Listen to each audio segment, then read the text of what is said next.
But here's what we want to talk about. We want to make the segue into the business of dating and relationships, because here's where the key is.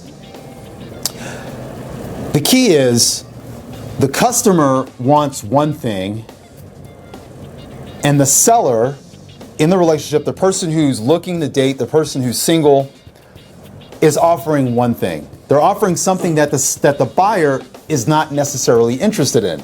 Now, you know those company surveys where they ask you what you want and give us feedback? They do that so that they can get an idea on what the next products they want to put out, the next iteration of their products, right? Yes. They want to know what customers want. And the thing is with Samsung, even despite the fact that there are customers giving feedback, despite the fact that they have awesome cameras, it's still not enough. Now, when it comes to dating, we have a similar situation happening in America right now and in the Western world, where there are people who are dating who are not getting what they want as customers, and as a result, they're leaving. They're leaving the marketplace. The marketplace being the United States. They're leaving the marketplace and they're looking for products overseas. Now, here in America, nothing wrong making this, this isn't an argument for protectionism. We're not arguing for American products. Apple's an American company. But what we're saying is, for instance, most Americans are comfortable with the idea of Toyota, right? Toyota's most reliable car company on the planet. So we're comfortable buying those cars. But 30, 40, 50 years ago, a lot of Americans only wanted American cars. There was a sense of loyalty, right? You talk to a lot of older guys who were in the Vietnam War and in that era, they still will drive Chevy. They're not interested in driving Japanese cars. They remember the war. They remember their dad was in the war, and there's a sense of brand loyalty. Now, in this discussion on the business of dating, there's also an argument, an appeal to brand loyalty here in the United States. Why are you leaving to go and marry women who can't even really speak English? These are some of the arguments. These aren't our arguments, but this is what some people are saying. So we're just going to present this to you, and we find it interesting. We find it an interesting business case study that we want to look at and share with you. So now, have you heard of there's a group of guys called the Passport Bros? Yep. Or Passport Kings. Have you heard of those guys? I have not.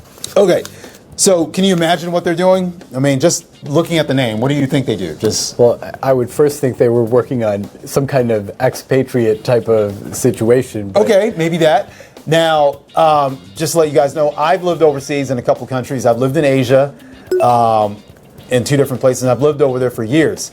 And so I kind of have, I understand this argument. I understand the business of dating. And I'm going to share with you guys some of the things that I noticed overseas that did appeal to me as a man, but a part of me still wanted to support my American brands.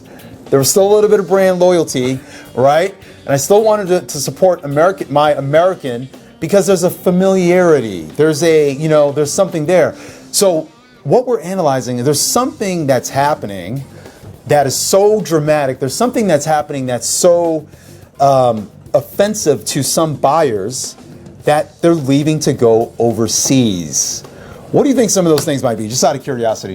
Well, when we're talking about this in the context of dating, I'm guessing it's dealing with attitude, traditional versus more modern roles in terms of dating and spousal partnerships. Right. Okay. So those are a couple things. So what we're going to do right now is we're going to go over some of the things that we've learned, just doing a little bit of research on what some of these people who are choosing spouses from elsewhere, whether they're male or female, I'll let you fill in the blanks, but these are some of the arguments. Now, one person is one argument or one reason that some people are leaving is they feel like some of the people who they are dating overseas, who they can find overseas, are more attractive physically. Now, we know that America is a very obese country. We are literally number 1 all the time, if not number 2. I know Mexico hit number 1 at one point. We traded places for a little bit, but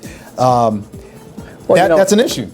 One of the things that really struck me when I first started traveling overseas for work, Bard, was just when I went to some places, whether that was Europe, anywhere in Europe, or Korea and Southeast Asia, was that everyone was skinny.